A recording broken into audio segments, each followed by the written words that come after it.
Hello and welcome to this presentation of Section 106 of the National Historic Preservation Act. I'm Christina Wyckoff, the Section 106 Coordinator and Historical Archaeologist with the Oklahoma State Historic Preservation Office, and this is the first presentation in our spring workshop series for 2025. So in this presentation, I will be briefly discussing the National Historic Preservation Act, and then we will go through Section 106 process, the four-step review process. We will discuss agreement documents, program alternatives, and preparing a submittal for review by our office. And I will also touch on emergency reviews for the Executive Order 14156. Thanks so much to everyone who's attending today. Please do enter any questions in the Q&A as we go. I will try to answer them as we go, and if I miss anything, we'll get it at the end of the presentation. And do enter your name and affiliation in the chat box if you would like a certificate of completion. So we'll start with the National Historic Preservation Act, or NHPA. The National Historic Preservation Act was enacted by the 89th U.S. Congress nearly 60 years ago. It was signed into law by President Lyndon B. Johnson in 1966. And the National Historic Preservation Act established a partnership between the federal government and state, tribal, and local governments that is supported by federal funding for preservation activities. The National Historic Preservation Act authorized the National Register of Historic Places, NRHP. It created the Advisory Council on Historic Preservation, ACHP. It created state historic preservation offices, including ours in Oklahoma. It also, through the 1992 amendment, created tribal historic preservation offices. And NHPA established consideration of historic preservation as part of the federal planning process, which is Section 106. The National Historic Preservation Act came about in response to the loss and alteration of significant historic resources, largely due to federal projects and a desire for progress. So some of these federal programs included the National Interstate and Defense Highways Act of 1956, the Housing Act of 1949, and Housing and Urban Development Acts of 1965 and 1968. And I'm bringing in this quote from the subcommittee report With Heritage So Rich, which was produced in 1966 and prompted more or less the National Historic Preservation Act. And this quote is part of a long poem, Images of Tradition, by George Zabrinsky. But this one stanza, I think, is meaningful.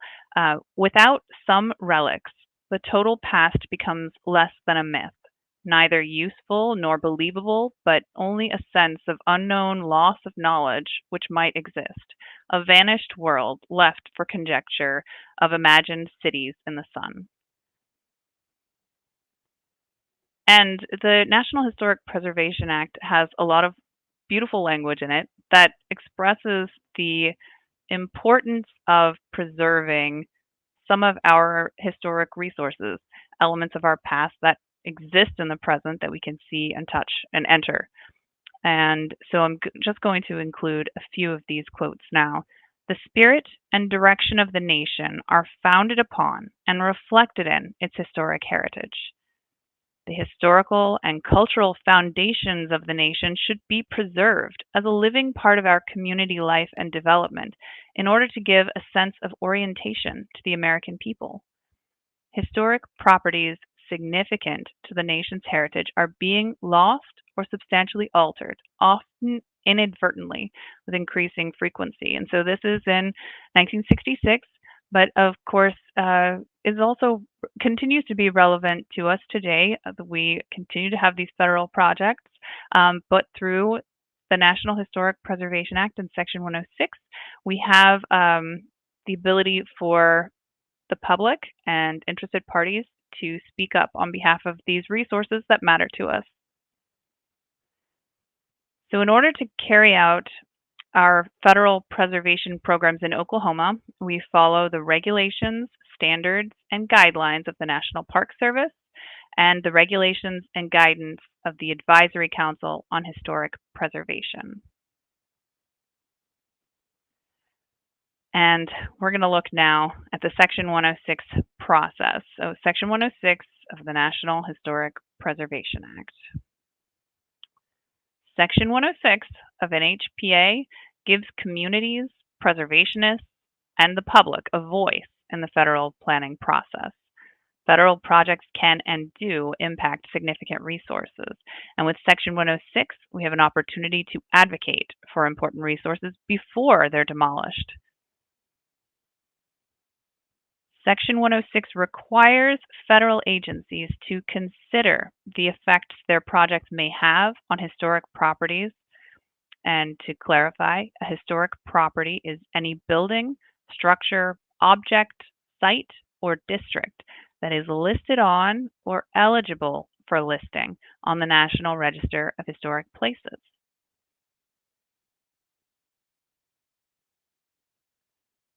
The Advisory Council on Historic Preservation's regulations detail the steps and timeframes of the Section 106 process.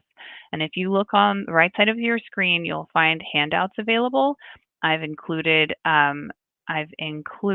the regulations, the Advisory Council on Historic Preservation's regulations, and 36 CFR Part 800 on the right, and that'll be the bottom handout. If you scroll down, you can click there to download that. Section 106 of the National Historic Preservation Act is a procedural and not a substantive law. So that means that Section 106 dictates the process and not any particular outcome. Section 106 does not guarantee the preservation of any resources, but it does require an agency to go through the process so that the public, stakeholders, consulting parties such as the State Historic Preservation Office or Tribal Historic Preservation Offices, tribes, etc., have the opportunity to provide comments, which the federal agency can then use to better develop their project. Under Section 106, an agency must consult with others, including the SHPO, the State Historic Preservation Office, the THPO, that's the Tribal Historic Preservation Office, tribes, and the public. And the agency must complete the review process before making a decision on a project. So before they decide whether to fund or to permit or license a federal undertaking, the federal agency must complete the Section 106 process. They must also provide the Advisory Council on Historic Preservation with an opportunity to comment on their project. And the federal agency remains responsible for all of the findings and eligibility determinations made in the Section 106 review.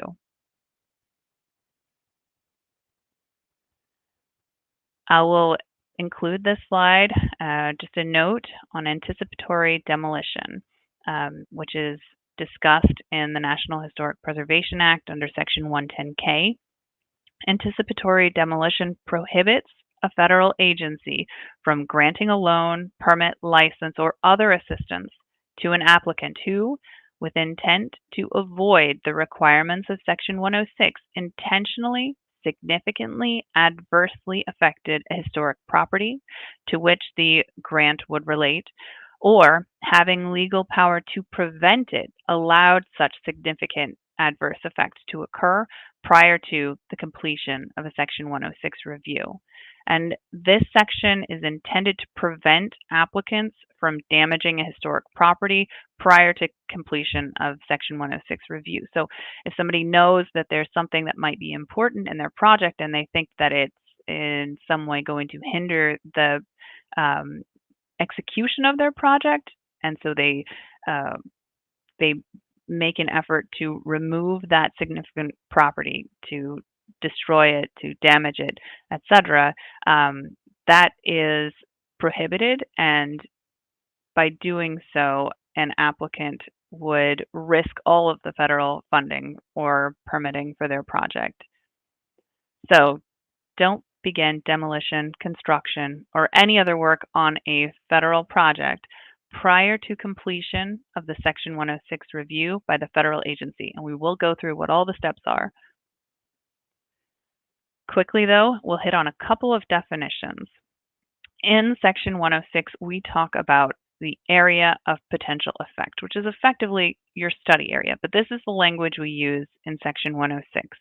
The area of potential effect, or APE, for a project is the geographic area or areas within which an undertaking may cause alterations in the character or the use of historic properties.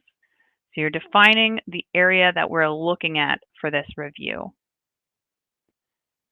And an adverse effect to a historic property is found when an undertaking may alter, directly or indirectly, any of the characteristics of a historic property that qualify it for inclusion in the National Register in a manner that would diminish the integrity of the property's location, design, setting, materials, workmanship, feeling, or association. In a nutshell, this is you are causing a change that is making a significant property less able to communicate its significance to us. So let's look then at the four-step Section 106 process. The first step is just initiating Section 106. The second step is identifying any historic properties. The third step is assessing whether the project will have an adverse effect on any historic properties within the APE. And then the fourth step is resolving any adverse effects. This is really not complicated in theory. It's quite simple. The most important thing is that we are including folks who can provide information that the applicant or the agency may not have about a project ahead of time. So let's start with the first step, initiating the Section 106 process.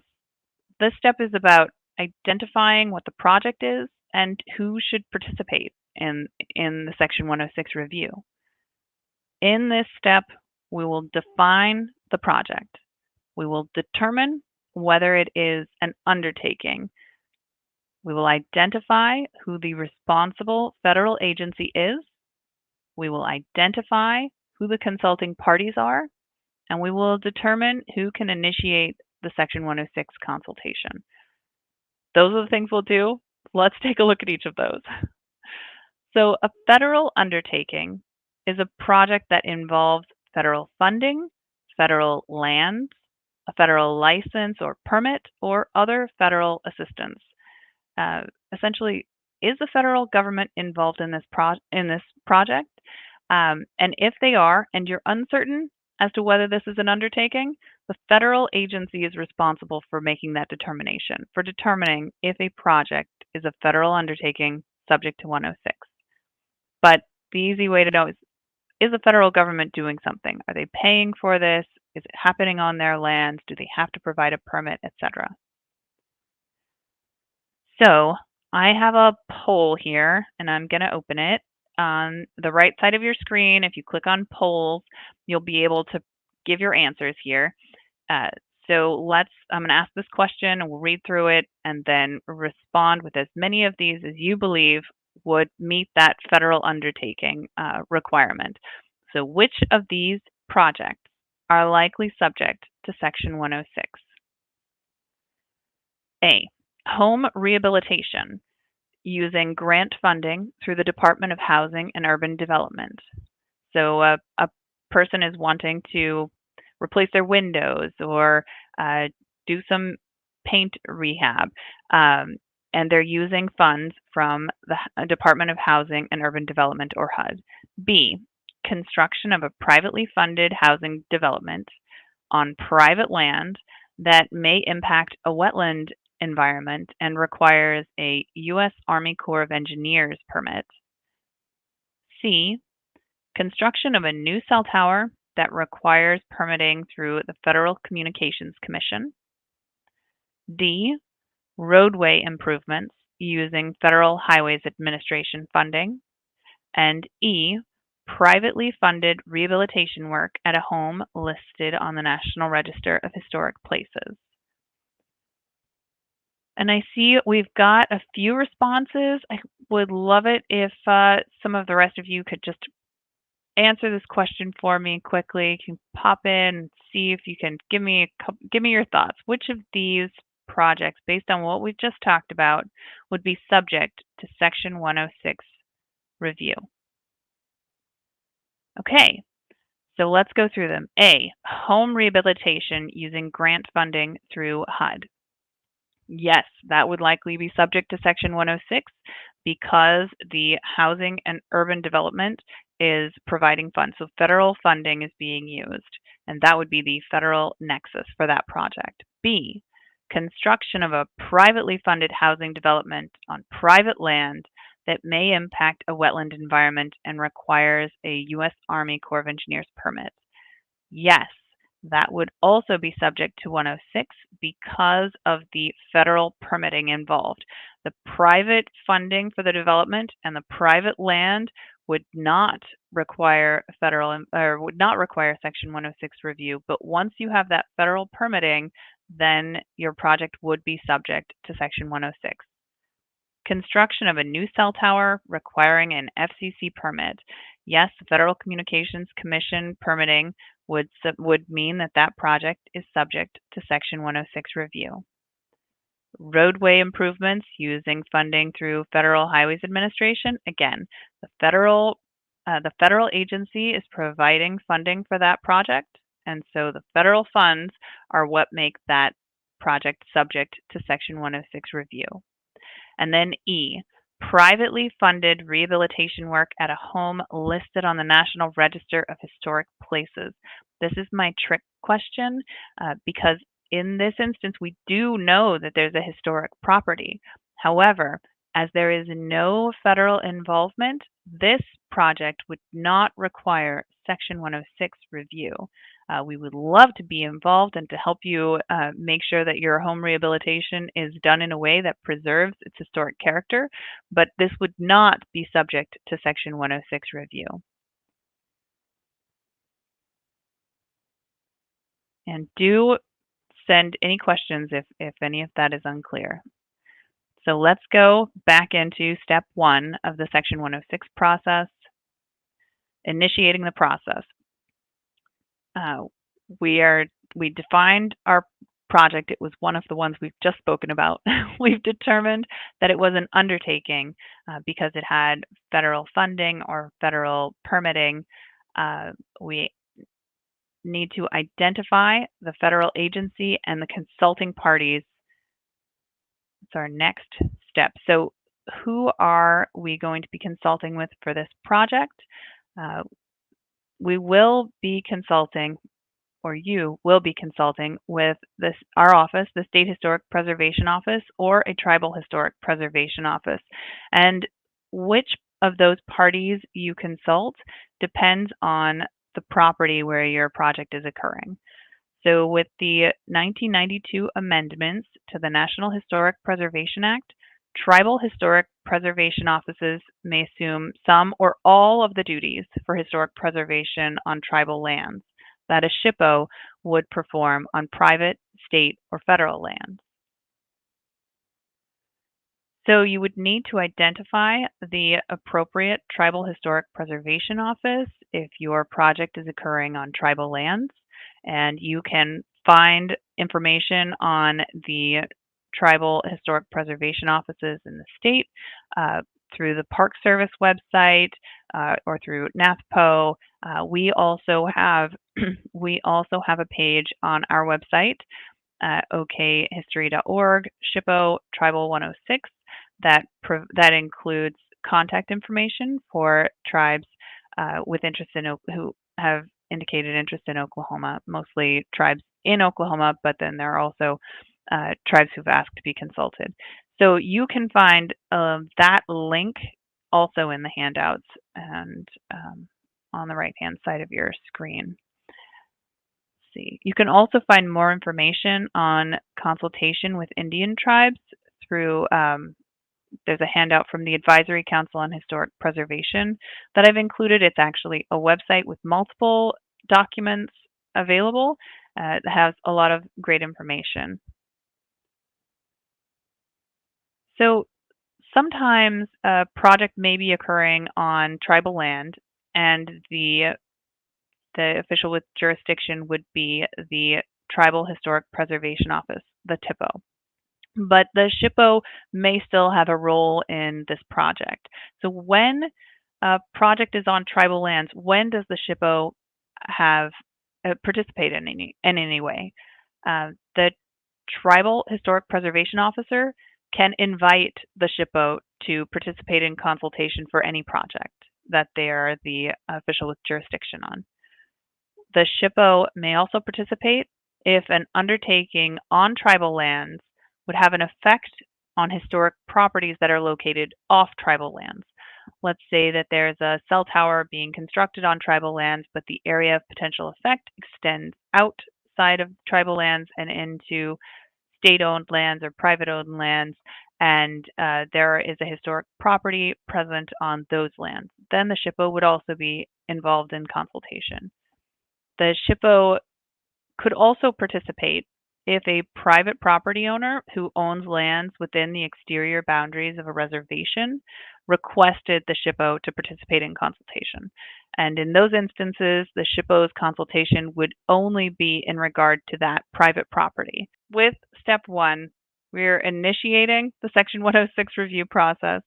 We're defining the project, determining whether it's an undertaking, identifying the responsible federal agency, consulting parties, and determining who can initiate consultation. So we've determined whether or not the THPO or the SHPO should be involved, or both parties, and who can initiate Section 106 consultation. So Section 106 consultation needs to be initiated with our office by the federal agency official. The Section 106 process could also be initiated by the responsible entity for many HUD programs. This is the city, municipality, or tribe that is receiving those HUD funds. They have a special circumstance in HUD, but typically federal agency official or an authorized representative who is specifically or explicitly been delegated or designated authority from the agency to consult under Section 106. And so most of the time we get these directly from a federal agency, but there are a number of agencies that have provided delegations to their applicants or grant recipients to consult directly with our office. When that's the case, we need explicit permission from the agency, which may be a letter that they've provided to our office saying everyone who is submitting a grant for this program has permission to consult with your office, or a specific entity, this particular pipeline company or this particular consulting firm has permission from our agency to initiate Section 106 consultation with the Oklahoma State Historic Preservation Office. We receive these, we maintain these documents, and as long as we have one on file, we can respond directly to the entities or individuals who are included in the letter. This is an example of the National Telecommunications and Information Administration delegation to Internet for All IFA grant recipients. So the NTIA delegated Section 106 initiation or consultation to all of their grant recipients under this program. Okay, so that's step one of Section 106. Step one is just getting the process going, making sure you know what your project is, who's involved. And then we move to step 2, which is identifying historic properties. So to identify historic properties, we really need to know the where. That this step is all about the where and the what. Where is the project going to be located, and what will its effects likely be? We're defining the boundaries of the area the project may affect and identifying and assessing any properties within that area. So we have to come up with what our area of potential effect, or APE, is for our project, and we need to identify what is in that area now. What do we know? Are there already listed or previously determined eligible properties there? Are there properties that have not been assessed there? And if we're doing any ground disturbance, we need to know if there may be archaeological resources buried underground that we don't know about in this location. The size and the shape of your area of potential effect will be influenced by the scale and the nature of your undertaking. And your area of potential effect could change during the Section 106 review process if new effects are identified through consultation, or the undertaking is modified, or if your consulting parties provide you with information about significant resources and the shape of those resources and the types of effects that may be caused to those resources. Any of that may cause you to adjust your APE accordingly. So once we have an area of potential effect, we have a defined area, let's say it's a box, um, within which our proposed project could affect properties, historic properties. What is required? What does the agency need to do? So the requirement is that the agency official make a reasonable and good faith effort um, to identify historic properties in this area. That may include background research, consultation, oral history interviews, sample field investigations, or a full field survey. What exactly that entails will largely depend on what kind of a project it is, what what are the changes that this project is going to cause. I mean, if we have a home and we're doing window replacements on that home, do we really need an archaeological survey? Well, no. If there are no ground disturbing activities that are occurring, no, that's not the kind of reasonable and good faith effort to identify historic properties that would be necessary. Um, so this is the identification will depend on the the type of work. What is not required? So what is required is reasonable and good faith effort. What is not required is the approval of the State Historic Preservation Officer or Tribal Historic Preservation Officer. What is not required is identification of every historic property in the area of potential effect.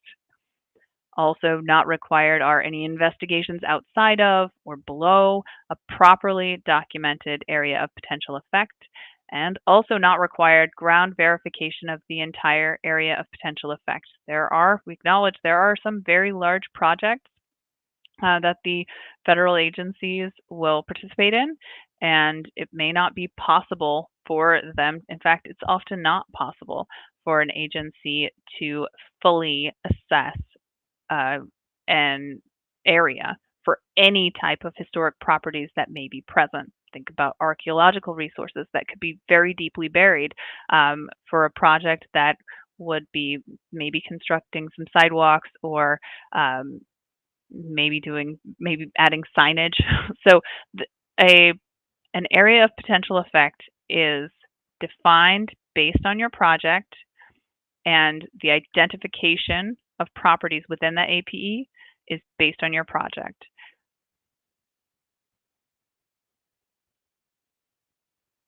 And I'll also say, when an agency provides this information to the SHPO or TIPO, consulting parties, etc., those parties have the opportunity to comment to express concern about resources that may not have been identified but may be present.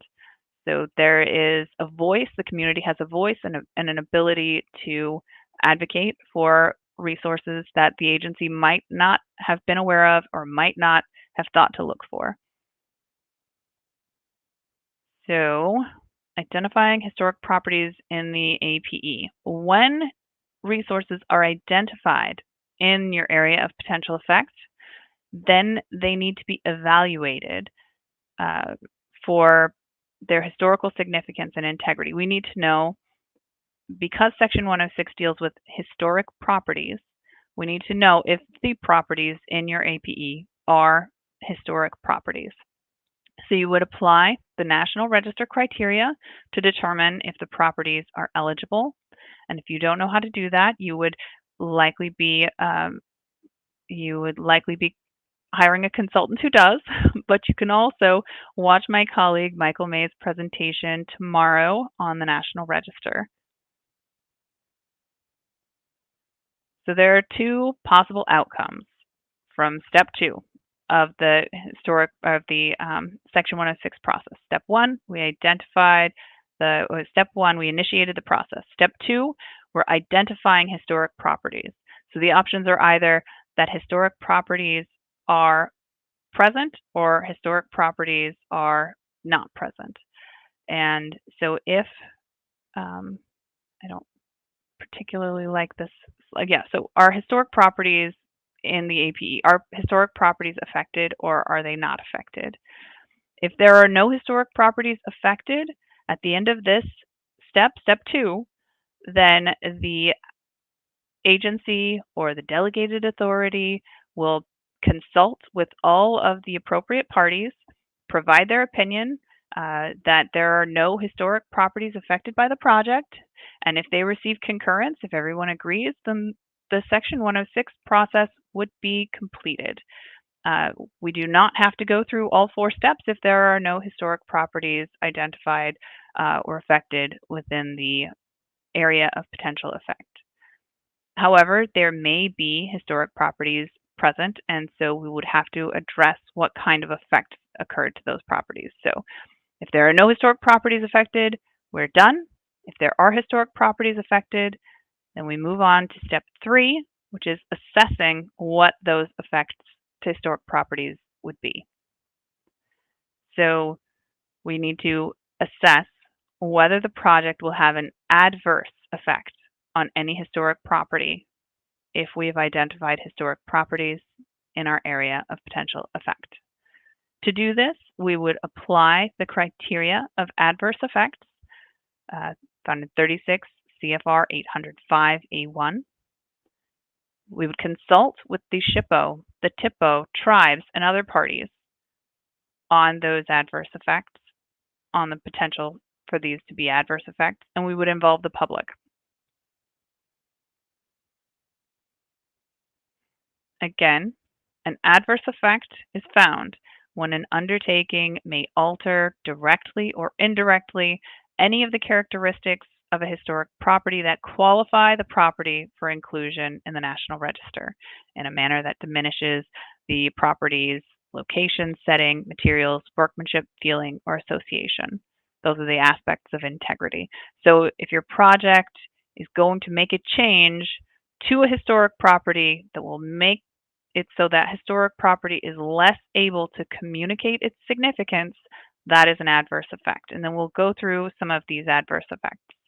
Examples include demolition or physical destruction of the historic property. If you have a historic building and you tear it down, that is obviously an adverse effect because that property is no longer able to communicate its significance to the present. Alterations that are inconsistent with the Secretary of the Interior standards. Those alterations change the resource in a way that makes it less able to communicate its historic significance to us today. Removal of the property, just like demolition, removal is obviously an adverse effect. A change in use. Change in use can be an adverse effect. Altering the setting within which a historic property is present. So Your APE may you may not have initially identified that historic property is in your APE, but the changes that your project is going to do may impact the setting of that historic property. And so you may get feedback from our office or others saying that this property is within your area. This property has the potential to be affected by your project, and that might be a situation where your APE would change. New intrusive elements, likewise, if you're adding things to the vicinity of a historic property, that can have an adverse effect. Neglect, not doing anything, but not doing anything when you really need to be doing something to protect a resource, can also be an adverse effect. Now, that would largely apply to an entity that's responsible for that structure or resource, not just to anyone doing work in the vicinity, but it's important to include.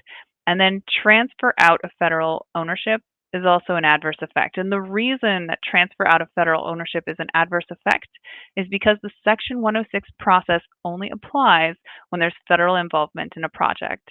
So if you remove a resource from federal ownership, then the protections under the ability for the public, the ability for consulting parties to comment on impacts to that resource is likely removed or seriously limited. And so that's where that adverse effect comes from.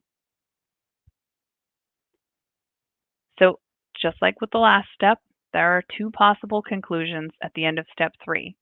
Either one, you determine that there are no adverse effects to historic properties, in which case you consult with all of the parties, you provide your opinion, you allow parties to respond with either concurrence or comments, and if everyone is in agreement, if you have concurrence, then the process is complete at step 3. However, if there are adverse effects identified, if something in the project is going to adversely affect a historic property, then there is another step to address that, and that is step 4. So I want to note, though, that in step 3, delegating Section 106 consultation to an applicant or an entity does not include the resolution of adverse effects. Once an adverse effect determination is found, the federal agency is responsible for that determination, and the federal agency must be involved in step 4, in the resolution of any adverse effects. The federal agency is the only entity that can conclude the Section 106 process in cases where there's an adverse effect finding. So let's look at step 4. Resolution of adverse effects. In this step, you will develop and evaluate alternatives or modifications to avoid, to minimize, or to mitigate adverse effects to historic properties. You will notify the Advisory Council of Historic Preservation, the Advisory Council on Historic Preservation, of the adverse effect finding and invite their participation in consultation. And then you will continue consultation to develop and evaluate alternatives or modifications to the project. You would involve the SHPO, TIPO, tribes, and other consulting parties, and through this process, reach an agreement to resolve the adverse effects.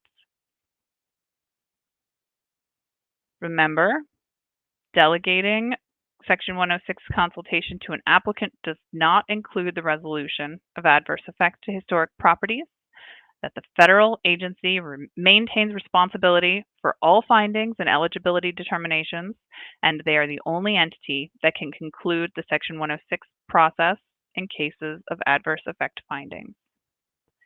At the conclusion of step 4, you either have resolution, all parties find something that they can live with, an agreement document recording that resolution and the resolution measures is developed and executed.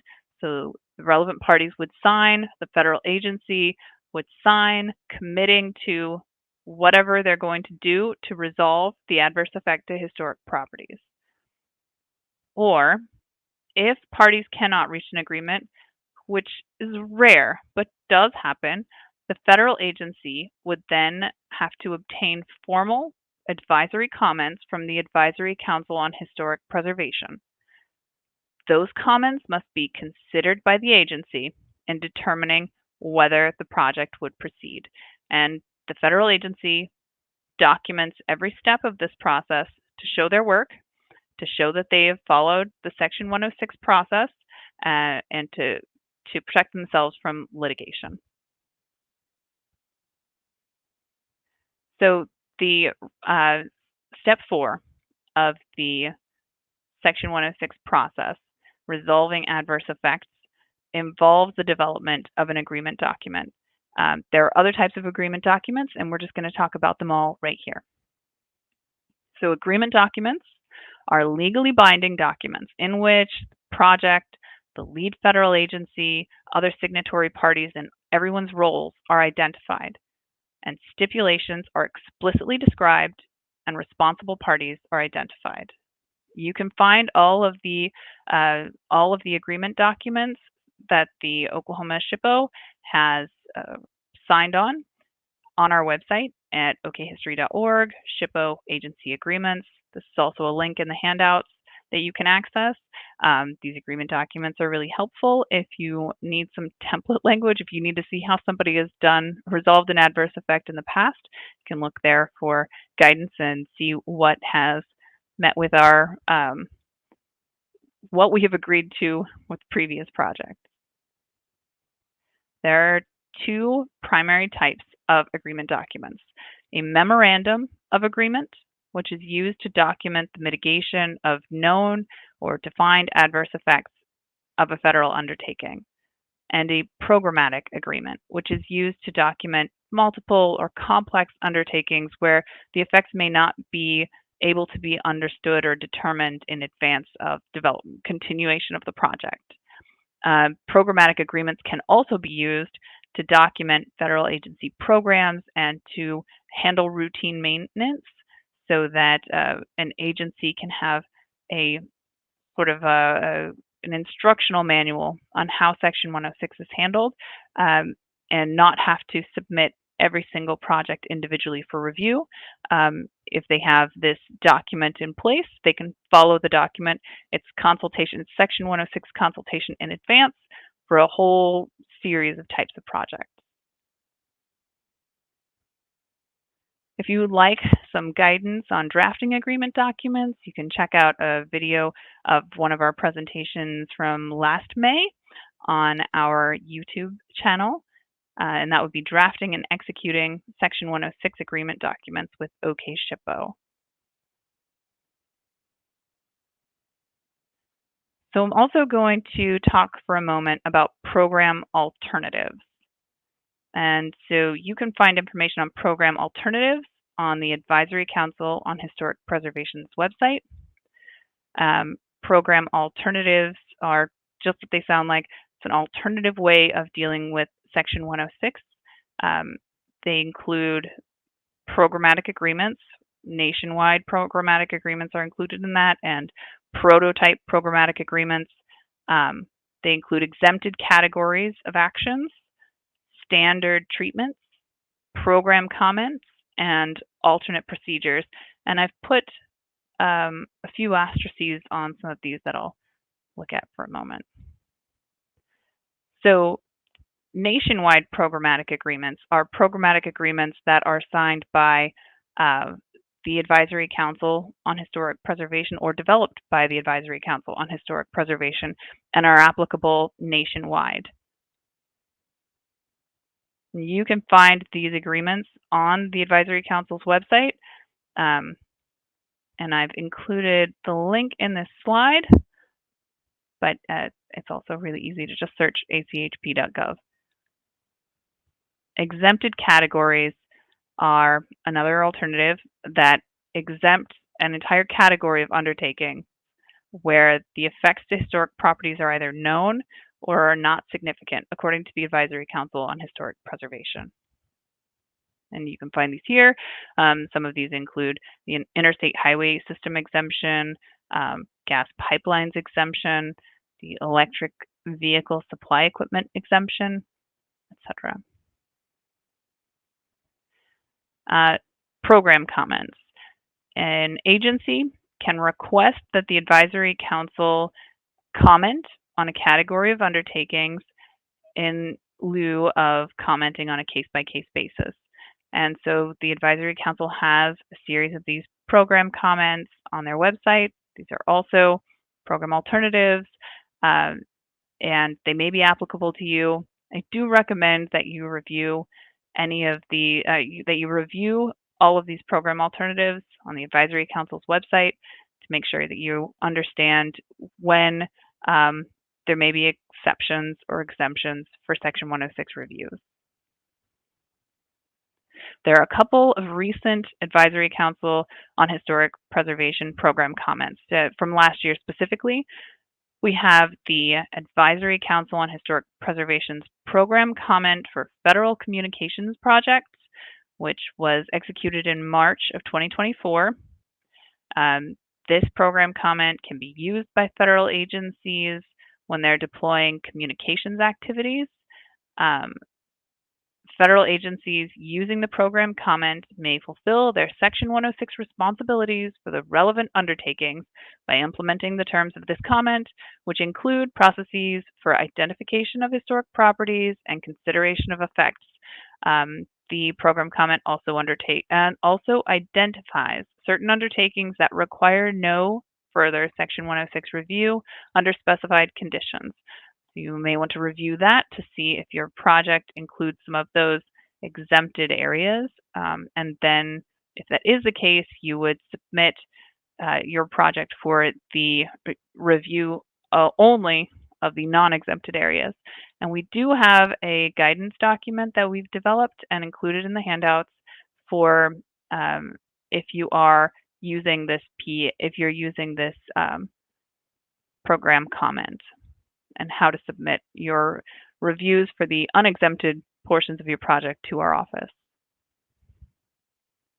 More recently, the Advisory Council executed a program comment on certain housing, building, and transportation undertakings. This was executed in December of 2024. It addresses undertakings related to housing, building rehabilitation, and alternative transportation. And the Advisory Council defined a list of undertakings that would not require review in their Appendix A, and then in Appendix B, a list of undertakings that could proceed without further review after certain conditions, exclusions, or requirements were met. So that's another one to take a look at if you're doing any work that's related to housing, building rehabilitation, or alternative transportation.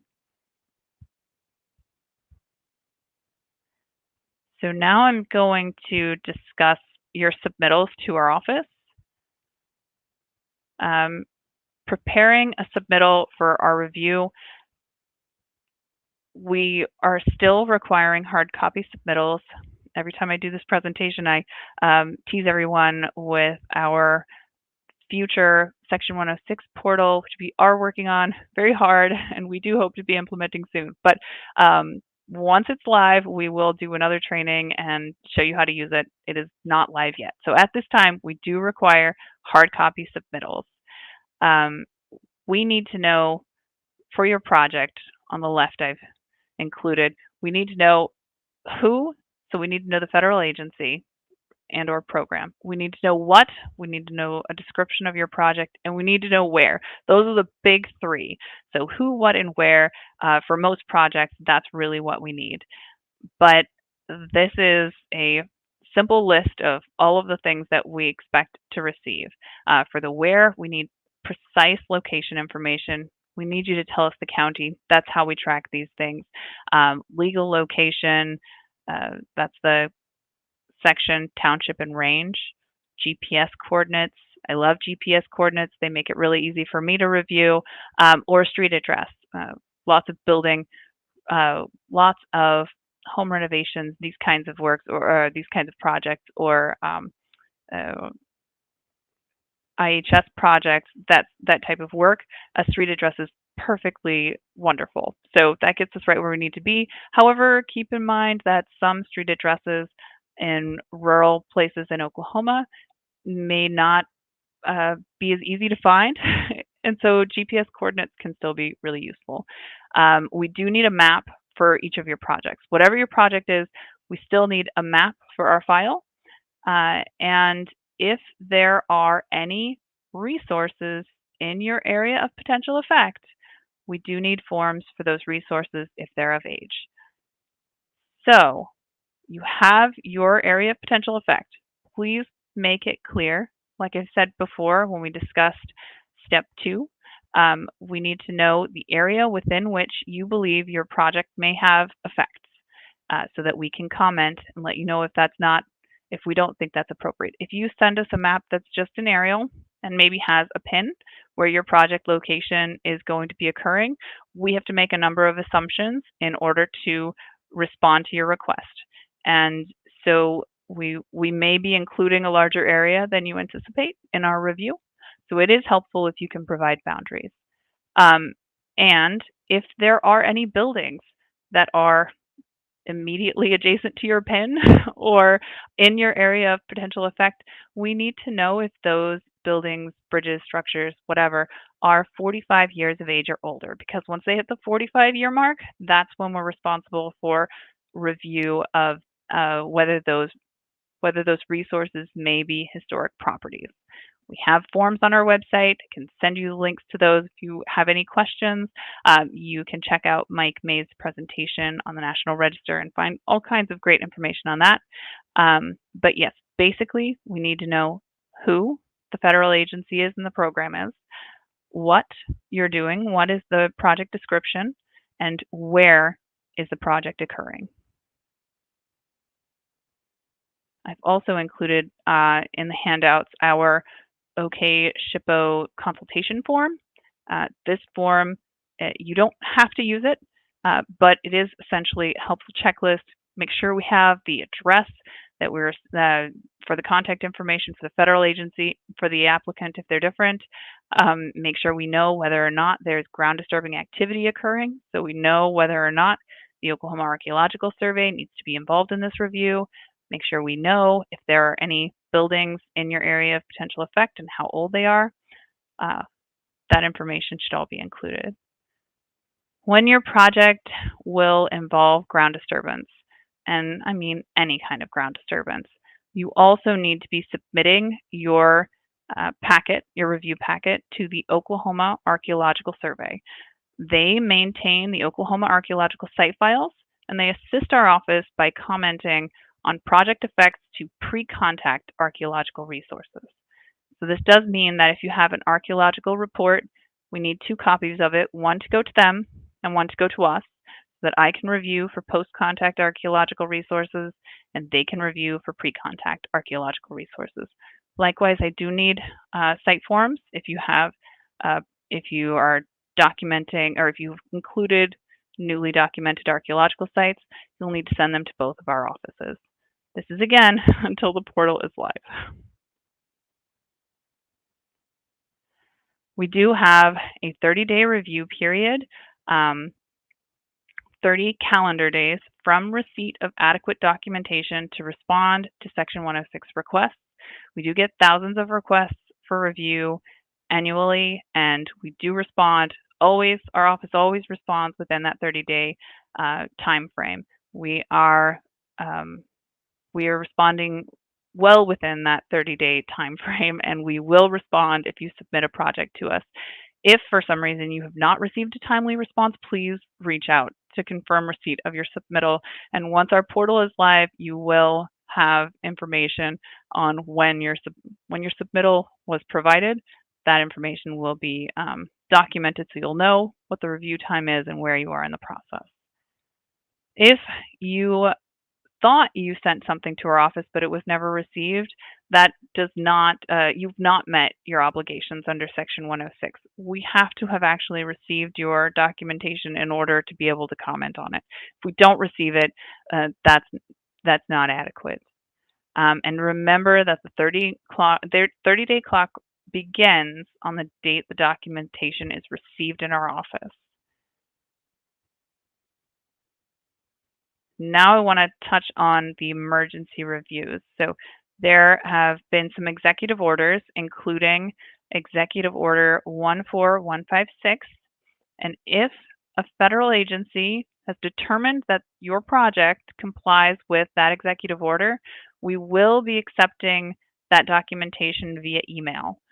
In order to submit an emergency review to our office via email, we need to receive it at this email address, section 106 at history.ok.gov.